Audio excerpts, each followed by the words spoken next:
This is Dance Studio 411, where we answer your real-life questions about your toughest studio life predicaments. Parent problems, teacher turnover, student challenges, policy dilemmas, and so much more. Let's talk about what's keeping you awake at night and what you can do about it. Here are your hosts, Suzanne Blake Garrity and Jill Tyrone.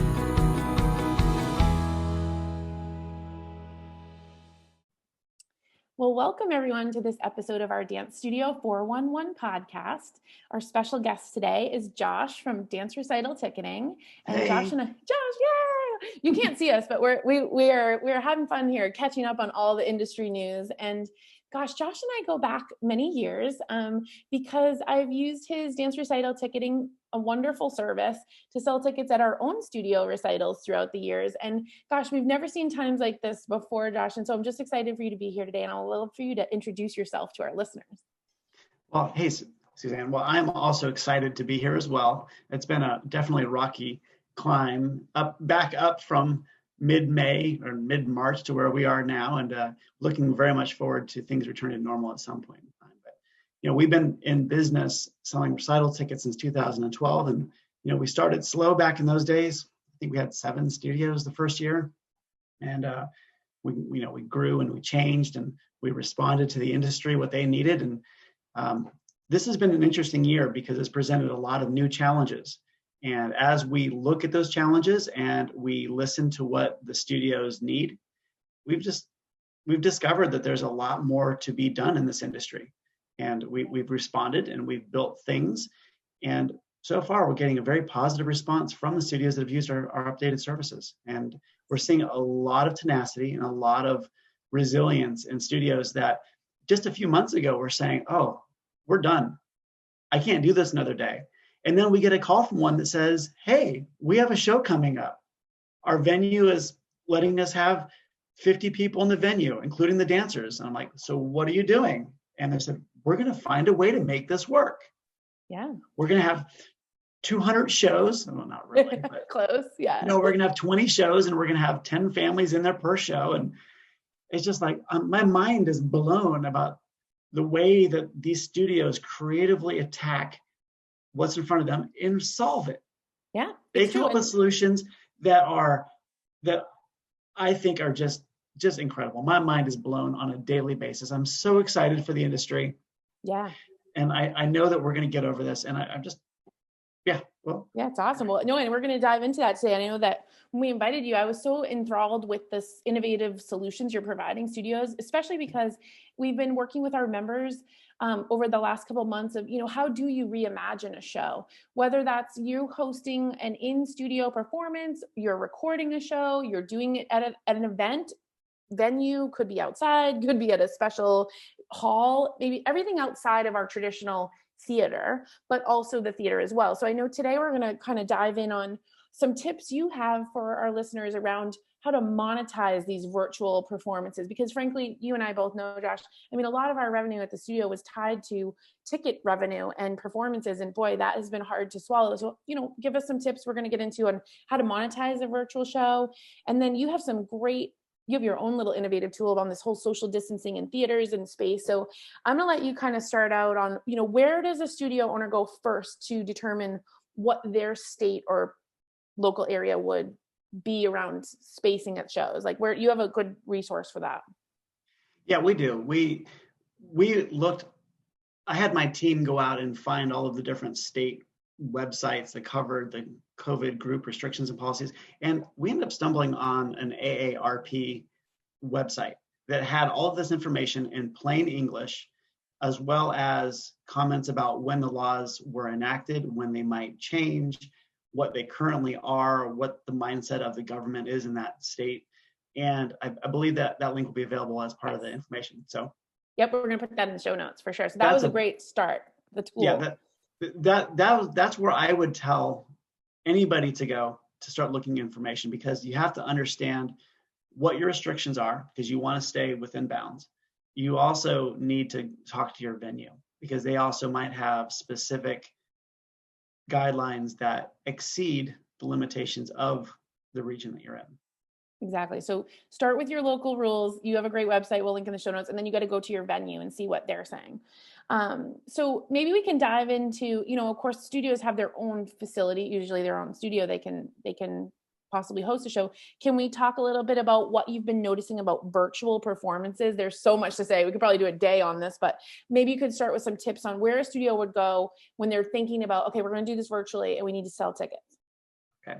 Well, the first thing to really figure out is what kind of performance do you want to have? I've seen some performances where they went to a park and they recorded, on the grass or on the concrete areas. They would perform the numbers and they'd record them. And it was pretty clear that it was very socially distanced because it was safe because it's outside.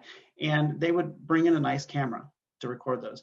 I've seen others where they decided that they wanted to keep the kids at home, record their individual components of their routines, and then bring those video feeds as a montage onto the screen. And that's a substantial amount of work. But if you cannot bring your kids together, that might be the only option that you have. And then I've seen other ones where they will take over the studio. They'll put a nice backdrop up, and then they'll just record those. And then I've seen another one where they brought in the competition footage from what they were able to do earlier in the season and brought those together into a production. And I think that in order to have the greatest impact on this, you have to have some kind of production quality.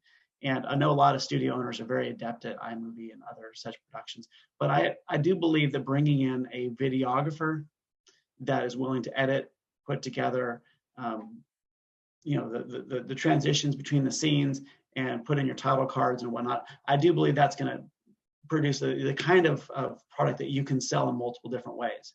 And I know you want to touch on how do you generate revenue from the shows, and so I won't touch on that now.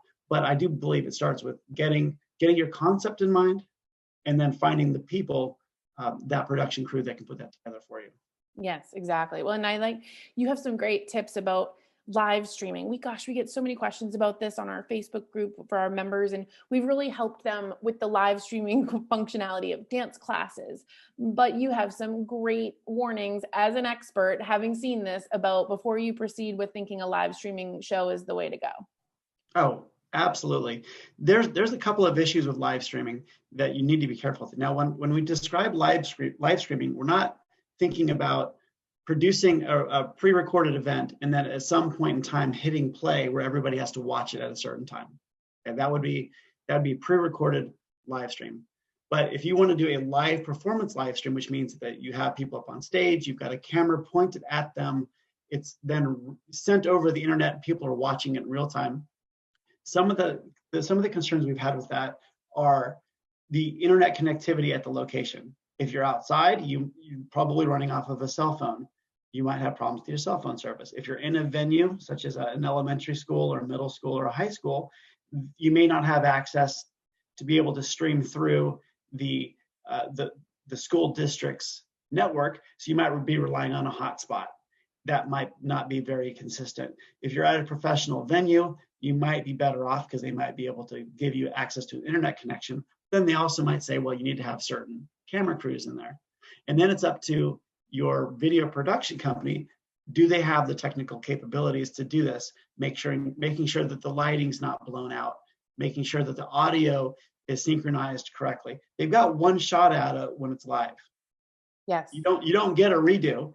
And when you see these big productions like the Grammys and Emmys and churches that do this, they have this figured out. They do this every single week or every single year, so they know what they're doing. As a one-off studio, do you want to put yourself in a position where you produce a video where you have an unhappy family? We don't want to put you in that position. No. So we encourage pre-recorded so that we have time to really make it shine. Yes, you have. Well, so pivoting into that, which I would say that's what's causing everyone the anxiety, all the technology. We are not AV tech people. We are dance studio owners and teachers. So you've a solution for hosting the pre-recorded performance, but making it feel like it's a special event. So go ahead and I know we're going to link to this in the show notes as well, but could you describe, how this works? Sure. So the process is pretty straightforward. And it starts with the studios doing something that they would do anyways. contact the videographer, get them to record and produce the video file. From there, we work with the studio to decide when they should go on sale and when they want the video to premiere. Behind the scenes, the studio would connect us with the videographer. Once that connection is made, the studio doesn't have to get involved in the actual interactions. We get the file directly from the videographer, host it on our streaming platform, and make it so that that video is IP bound, one IP address per ticket. Awesome. So yes, that if a you family figured wants out the sharing issues. Yes. Yeah, we get that concern all the time. Well, I don't want somebody to buy a ticket and share it with another family. Very valid concern. You're protecting your bottom line. So when we talk to studios, we say, look, our solution will make sure that one ticket per IP address, if they want to send it to grandma in the next town over, they can do that, but they have to buy a second ticket. And they also say, well, how long should it be available? Should it be available just for a couple hours? I want to have two viewings of it, over the course of the weekend. Like, well, first, two viewings would be like a live stream. So we're thinking about video on demand.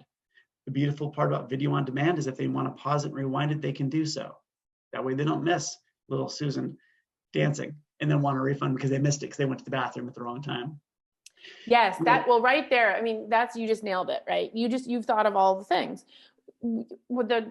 I love the idea of going live in a live stream. Everything about that has the fun feel, but the missing part of it is grandma had to get up to make a cup of tea and she missed the performance and now they want a ticket refund. But the video on demand is a wonderful solution. And I think everyone listening in on this podcast and our members are getting it, that we're creating the joy of performing. How we're delivering it has to be creative. And this doesn't take away that it wasn't special. It just makes it feel more like an event, no differently than you're sitting down to watch a great movie that you've never seen, right? I mean, you can still put some buzz around it. So I love that you've solved for that, Josh. Really great work there. Thank you. Yeah, it's good. So anything else on the virtual performance piece Sure. of this? Have you noticed what people are charging for tickets in these like ranges? Well, it depends. In some cases, in the most typical case is 2 to 3 times the amount that they would normally charge, because they understand that when a family purchases this virtual performance, it's not one person watching. It's going to be multiple. The family's going to be sitting around. But they're also very careful to not price it too high, because if you price it too high, then you're encouraging families to have watch parties. And not only do you not want to hurt your bottom line by having families work together to watch a show, but you also don't want to encourage that kind of group gatherings in this environment. So as a good steward of our community, I say don't price it too high. There's also this, some people want to have the show available for the month of December. Mm-hmm. And for the same reason, you don't want to have your show available for too long. It's going to hurt your bottom line. Somebody will say, well, I bought the show, but you can come over on Tuesday and watch it. Right. You want people to buy their own copy. So we're seeing that people are generally settling on the show being available over the course of a weekend. Friday night, Saturday, Sunday, Monday at some point is no longer available. Got it. And do you have everybody's in a different location. I understand. Do you have like ballpark range of pricing that you're seeing for that? 20 to 30 is pretty typical. Yeah. I was going to ask you, which kind of leads me to the next question. I mean, I've been a digital content consumer early on. So the thought of I don't even own a DVD player and haven't for years. I mean, is this still a thing? And what if you want just to own the digital download? How are studios working that out? Oh, well, this is really exciting. So I've seen a couple of different things. One, they're saying, well, after we premiere it, can we wait a couple of days, couple of weeks and make it so they can download the video? That appeals to a great number of studios. However, some studios think, and I think that this is probably the correct assumption, that not everybody would know what to do with the download file. So they're making it available digitally as a download, and then they're also making it available as a DVD or a Blu-ray that would be produced by and then delivered by the videographer. Okay. And using our platform, you can actually do all of those things simultaneously. They can purchase as a merchandise add-on the digital download. And because we're hosting the file, we can send you a direct link to that file so that later you can fulfill those orders by simply sending that direct link to all those people that bought it. Awesome. From a fulfillment standpoint. Yeah, I mean, you made it so easy. You've thought of it. So anyone who's listening who hasn't checked it out, make sure you go to the links for Dance Recital Ticketing that we have here for the virtual performance, and also to learn about those add-ons. You've been innovating around that for years. So way to go on the thinking it through on the digital stuff. I like it. Thank you. It's awesome. It's really good. All right. So then, you're obviously committed to helping the studio owners recapture some of this revenue. Let's say anyone listening to this has the actual excitement of being able to go to a real theater. I mean, I will cry tears of joy to step foot in a real theater again. And I know that there's all this concern over like, well, if I can only be at 25% capacity, what do we do about the seating and the arrangement? So you've had to put hours and hours of thought into this. And so I'm going to let you kind of talk about how you've solved this social distancing. Is it going to be 50% of what the stated capacity is? Is it going to be 30%? It really comes down to that whole skipping rows thing. So once we've kind of worked through all of those, we decided, okay, well, they can sell 30%, but we also know that that's an approximate because it depends on the group sizes. We allow them to sell tickets up to that predetermined capacity, but the buyers do not need to select seats. So what we have found after talking to numerous studios, numerous buyers, is that with some providers where the buyers have to pick seats and it blocks out seats to the left and to the right, that becomes a frustrating experience for everybody. Okay, they're picking seats. They don't understand why they can't pick those seats when they're clearly open, and it won't let them. So what we've done instead is we've put the burden on our system to make it easier for the studios and for the buyers.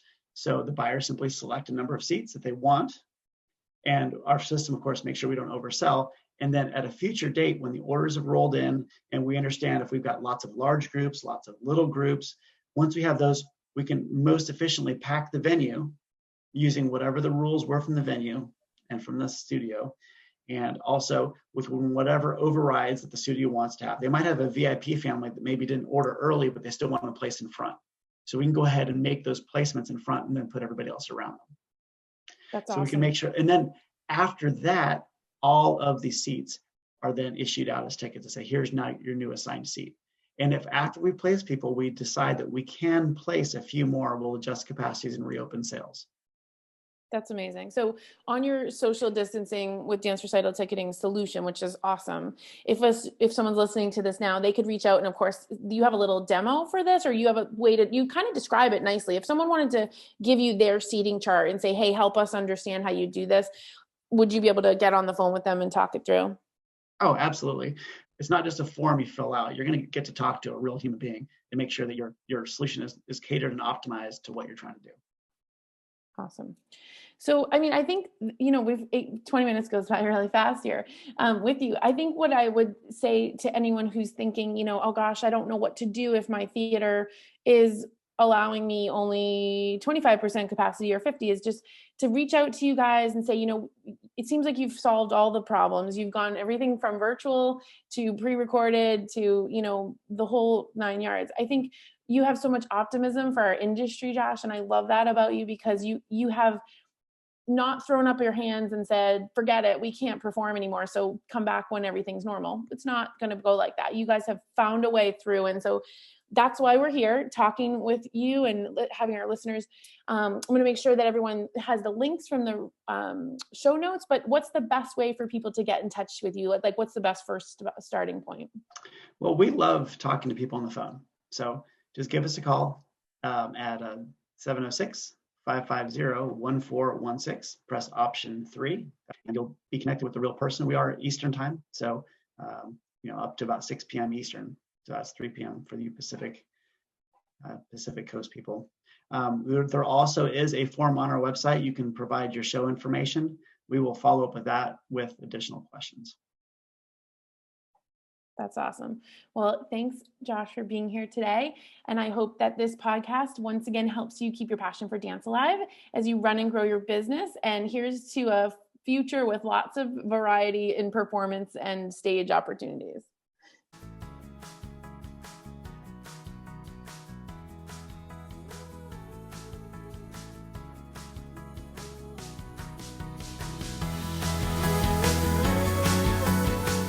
Thanks for listening to this episode of Dance Studio 411.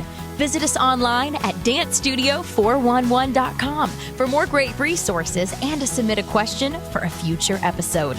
Our number one goal is to help you build a successful dance studio business and keep your passion for dance alive.